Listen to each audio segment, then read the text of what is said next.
Welcome to Martini Time on this day before Thanksgiving.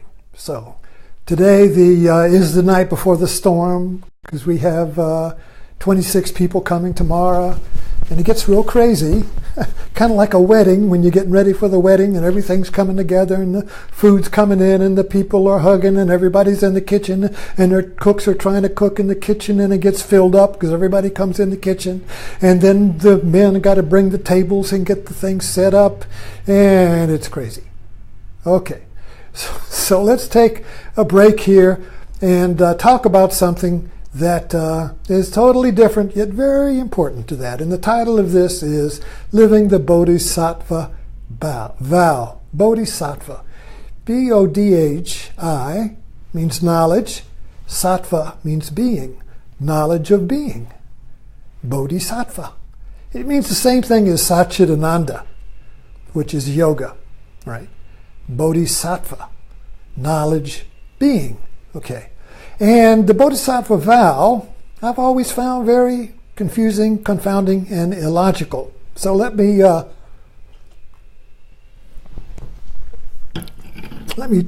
tell you what it is, and then we'll see if we can't pull this turkey apart.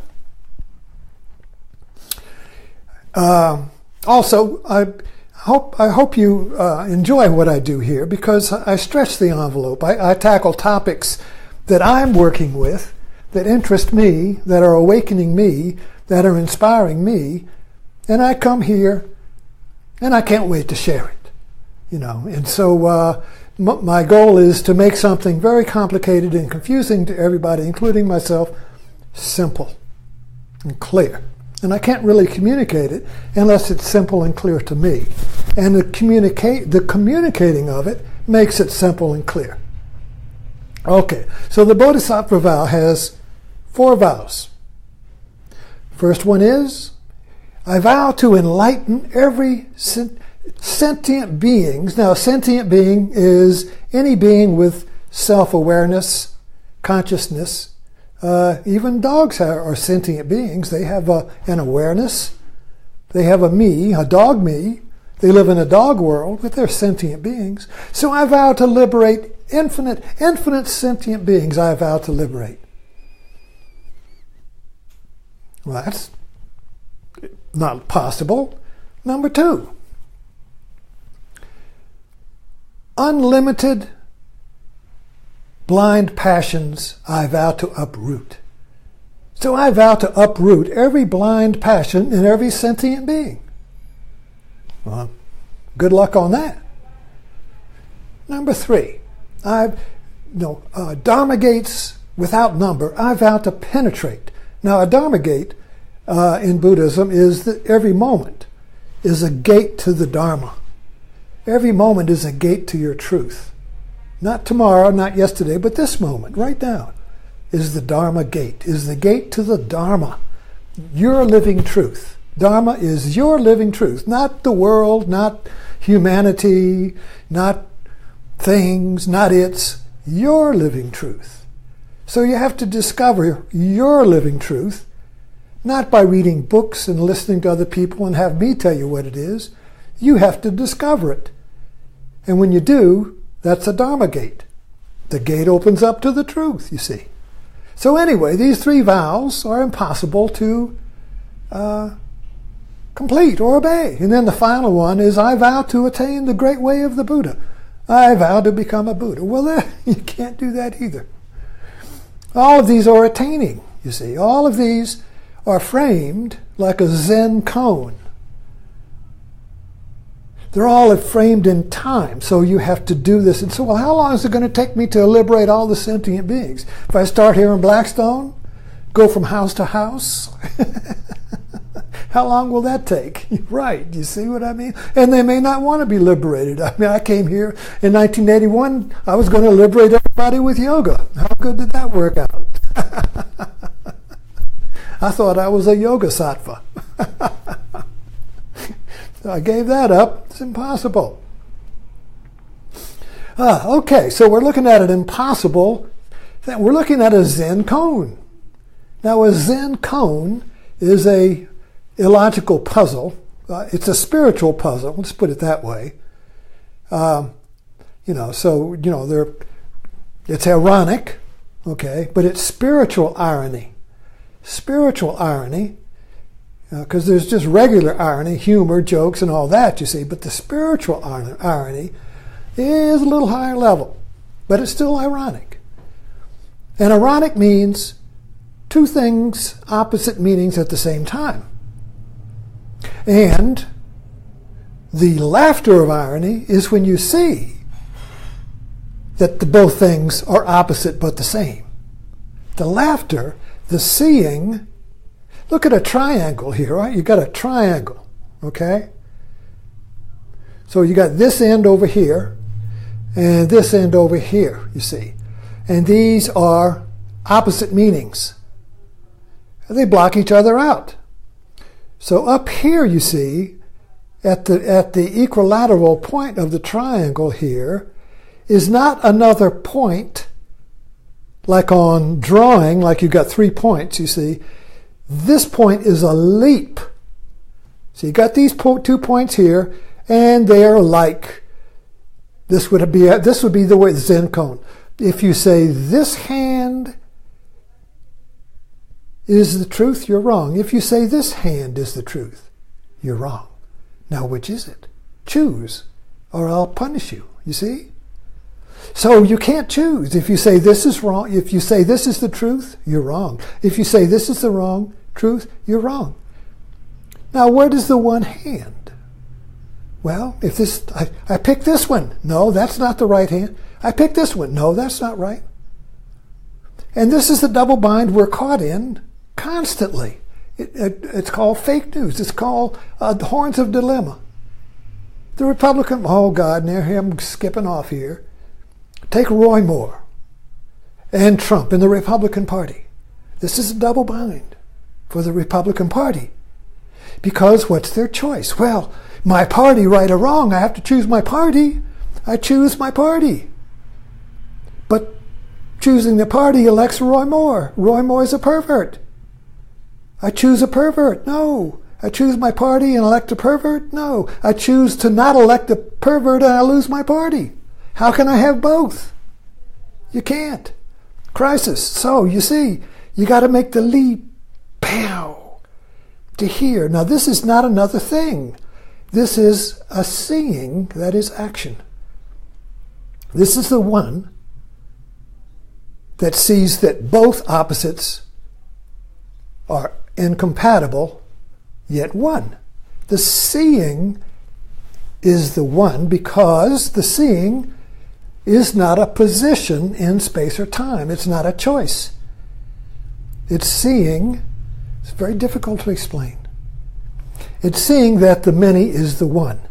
Seeing is one. When you see something, you don't see two unless you got a wall eye like me. Yeah, if I look this way, you see right here, right? If I look at you, they're not focusing. I see two of you. One's there, one's there. You see? Had them fixed so I can see straight, and I'm okay on that side. But you see, I'm seeing two. Well, you got to get that fixed. When I was little, I remember thinking everybody saw double when they looked to the left. And then my mother saw me, whoa, way, you got a walleye. So then I had prisms, but you see what I mean? When you see, and you're in focus, when you see one. You don't see two, unless you got a walleye. But then that's the thing, you see. So seeing is one. You only see one world. When I look out there and look at this room, I only see one room. I don't see two, or three, or many, you see. I see one. So seeing is one.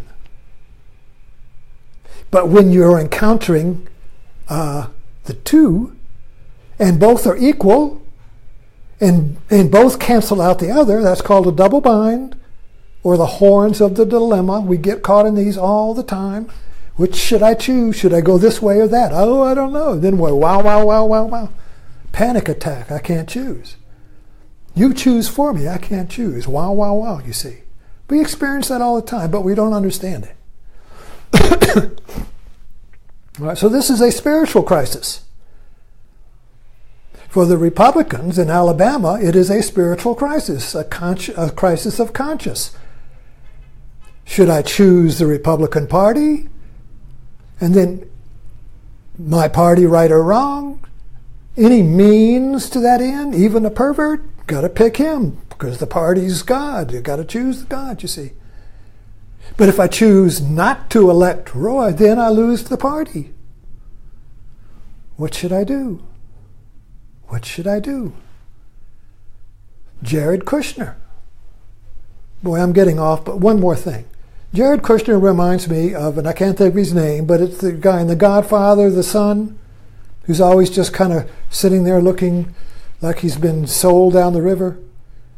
He reminds me of that. The good son. Now, the good son has got a choice. The good son is going to be like the father. Jared's father was a crook. He went to jail. He married Trump. Trump is now his father. His father's a crook. Jared's the good son. Sold his soul to be the good son, you see. What's the choice? Reject the father, save my soul. Reject my soul, get the father's love. You see? Double bind. What do? You see? Well, anyway, all right, let's get back to the Bodhisattva Vow. Okay, so. All right, think of it. All right, so how? All right, let's just start with the first one. In sentient beings without number, I vow to liberate. Now, thinking in terms of objects, thinking in terms of things, many people, all of them sentient beings, liberating everyone, can't do it. No way. No way, you see. Think of Elvis. Now, when Elvis sang to people, a crowd of many, everybody in there, particularly the women, felt like he was singing just to them, just to me. There's a legend of Krishna in Indian mythology. And the legend of Krishna and the gopis, who were cowherd girls, and they would leave their husbands at night and hear the call of Krishna, the call of God, this divine blue God with a flute. And they would hear this sweet music and come running into the night to a moonlit glen. And there Krishna would dance with them, each with every one at the same time. He was liberating every one at the same time. You see, how do you dance with everybody at the same time? Well, in a way, I'm doing it right now. I don't know how many people are out there, but I'm dancing with you. Am I speaking to you? If you're looking at me and listening, you think I'm speaking to you. I hope I'm speaking. I hope you feel that. When I talk into this, I only see one person. I don't see a crowd. I just speak to one person, and it's you. But you are the many. So let's shuffle around this, you see. So we can look at Elvis as a metaphor. When he sang to the many, but he was singing to the many, but each one felt he was singing to me. You are the one, his music said. You are the one. What is that Cole Porter song? You are the one. I can't think of the words right now, but you get the idea. When we fall in love with somebody, each feels the other is the one. You are the one. Of all the sentient beings in the world, you are the one, you see. Now the Bodhisattva, what happens with the Bodhisattva? Now here, let's take this Bodhisattva out of its Sanskrit, religious, spiritual things, you see, because we're all Bodhisattvas. Let's lose this specialness of it, you see, and break it down to everyday mind. We're all Bodhisattvas. in special times and special ways. So the Bodhisattva, then, is knowing being. So when knowing and being comes together, relationship comes together. There are no boundaries between knowing and being. So you are being. I am being. That's two. What is the one, you see? What is the one that includes the many? So the one is knowing the one that is the many in each of us. Now maybe that's confusing. I need another drink. So,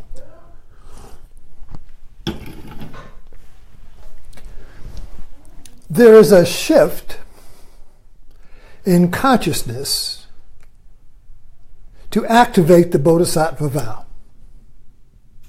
So when you are just chopping wood and carrying water, when you are just cutting the turkey, when you are just washing the dishes, when you are just talking to somebody like I'm talking to you right now, that's the one. This is the whole world. This moment, this talking, this relationship is the one. I'm not thinking about my laundry. I'm not thinking about the taxes. And I'm not thinking about what I'm going to do next. I'm not thinking about anything. I'm just speaking. To you. You are the one. You see. So this being present with your moment. And we all find these moments somewhere. When you're alone, when you're involved in a craft, in an art, when you're dancing, when you're at a party, and you're just the party.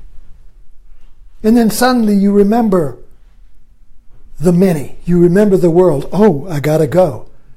You remember yourself and your obligations and your future, and you go, you see. But when you were in that moment, there was no you there. You were just in the moment.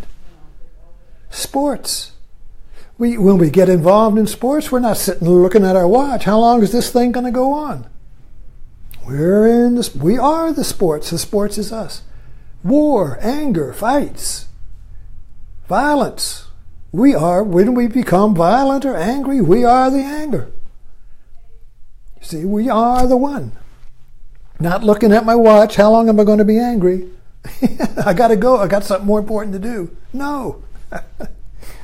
So now I'm not saying being violent is a bodhisattva, but it's like a pseudo bodhisattva. Let's put it that way. You know. So when we are the one and totally involved in the moment, then that one is the whole world. It's not divided up, chopped up into minis until we start thinking about it. As soon as I start thinking about me in the moment, then I'm into the fragmented, then it's a mini again, you see. So all of us things running around here, and I got to do my schedule. You see, I got to do my thing. You do your thing. You have your opinion. I have mine. You see, it's all broken up. It's the bread's broken up, fragmented. You see. That's what the Eucharist is. The Eucharist is taking the broken bread of the world, and through the body and blood of Christ, making it whole again. And you make it whole through the act of eating it, you see. So the act of eating it is the Bodhisattva act of making the many one. You are the one. You are the one, you see. This is a revelation. This is a spiritual earthquake. This is a tsunami when you realize that you are the one. And you've always been the one. And you never have not been the one, you see. And you include all of humanity in you. All past and future is in you. Just like the DNA of your whole body is in every cell. You can take one cell, clone a whole body, you see. And we do this in science, everything. There's nothing new in that. The one is in the middle. Poet's right, the whole cosmos is in a grain of sand. What does that mean? It means that the whole world is you. But not from the view of...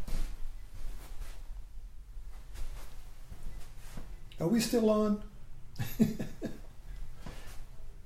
I just had a... I guess we're still on. It just went disconnected. Maybe the battery's getting low. Let me finish up. My bell rang. Maybe we'll pick up this tomorrow. I'll pick it up on my writing, because when I make these talks, I always write about it, and we kick the can down the road, so you can pick it up there. So let's pick it up there. You are the one, and you are the many at the same time. You are the one that includes all the many, and when I relate to you as the one, that's a bodhisattva. And if you're relating to me, then you're a bodhisattva. If I'm the one you're listening to, and you're the one I'm listening to, we are the two that is one, the whole universe. But then as soon as we start thinking about it and look at our watch, we're the many again. And we're broken, fragmented, bits of pieces running around the world, looking for that unity again, looking for the one that has no second. I'll pick you up on the post. Thanks for dropping in.